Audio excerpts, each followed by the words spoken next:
ಖ್ಯಾತ ನಿರ್ದೇಶಕ ಯೋಗರಾಜ್ ಭಟ್ ಮತ್ತು ಖ್ಯಾತ ನಿರ್ಮಾಪಕ ರವಿ ಶಾಮನೂರ್ ಅವರು ಜಂಟಿಯಾಗಿ ನಿರ್ಮಿಸುತ್ತಾ ಇರುವ ಹರಿಪ್ರಸಾದ್ ಜಯಣ್ಣ ನಿರ್ದೇಶನದ ಪದವಿ ಪೂರ್ವ ಚಿತ್ರದ ಮೂಲಕ ಮತ್ತೊಬ್ಬ ನಾಯಕಿಯಾಗಿ ಮಂಗಳೂರಿನ ಪ್ರತಿಷ್ಠಿತ ವಿದ್ಯಾಸಂಸ್ಥೆ ಆಳ್ವಾಸ್ ಕಾಲೇಜಿನ ಇಂಜಿನಿಯರಿಂಗ್ ವಿದ್ಯಾರ್ಥಿನಿ ಯಶಾ ಶಿವಕುಮಾರ್ ಚಿತ್ರರಂಗವನ್ನ ಪ್ರವೇಶಿಸಲು ಸಜ್ಜಾಗಿದ್ದಾರೆ. ಅವರ ಬಗ್ಗೆ ಒಂದು ವಿಶೇಷ ವರದಿ ಬರ್ತಾ ಇದೆ ನೋಡಿ.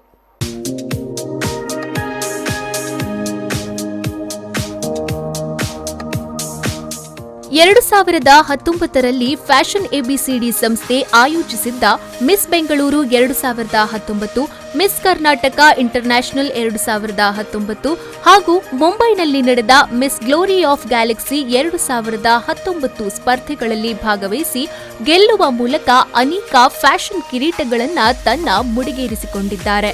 ಈಕೆಯ ಈ ಇಡೀ ಒಂದು ವರ್ಷದ ಮಾಡೆಲಿಂಗ್ ಹಾದಿ ಈಕೆಯನ್ನ ಸಿನಿಮಾ ಲೋಕಕ್ಕೆ ಕಾಲಿಡುವಂತೆ ಮಾಡಿದೆಯಲ್ಲದೆ ನಟನೆಯನ್ನೇ ಪೂರ್ಣ ಪ್ರಮಾಣದ ವೃತ್ತಿಯನ್ನಾಗಿ ಸ್ವೀಕರಿಸಲು ಪ್ರೇರೇಪಿಸಿದೆ.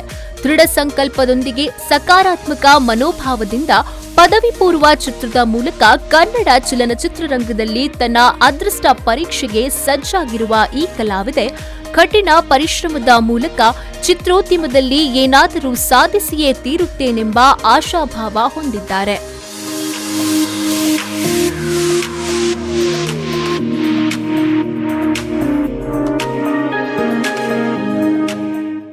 ಪದವಿ ಪೂರ್ವ ಸಿನಿಮಾದ ನಾಯಕ ಪೃಥ್ವಿ ಶಾಮನೂರ್ ಹಾಗೂ ಇನ್ನೋರ್ವ ನಾಯಕಿ ಅಂಜಲಿ ಅನೀಶ್ಗೂ ಕೂಡ ಚೊಚ್ಚಲ ಸಿನಿಮಾ ಇದಾಗಿದ್ದು, ಚಿತ್ರಕ್ಕೆ ಅರ್ಜುನ್ ಜನ್ಯ ಸಂಗೀತ ಹಾಗೂ ಸಂತೋಷ್ ರೈ ಪತಾಜೆ ಅವರ ಛಾಯಾಗ್ರಹಣ ಇರಲಿದೆ.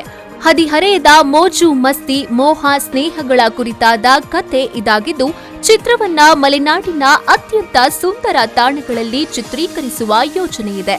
ಉಳಿದಂತೆ ಬೇರೆ ಪಾತ್ರಗಳನ್ನ ಆಡಿಷನ್ ಮೂಲಕ ಆಯ್ಕೆ ಮಾಡಲಾಗಿದ್ದು, ಮತ್ತಷ್ಟು ಹೊಸ ಪ್ರತಿಭೆಗಳನ್ನ ಕನ್ನಡ ಚಿತ್ರರಂಗಕ್ಕೆ ಪರಿಚಯಿಸುವ ಹಾದಿಯಲ್ಲಿ ಚಿತ್ರತಂಡ ಕೆಲಸ ಮಾಡುತ್ತಿದೆ.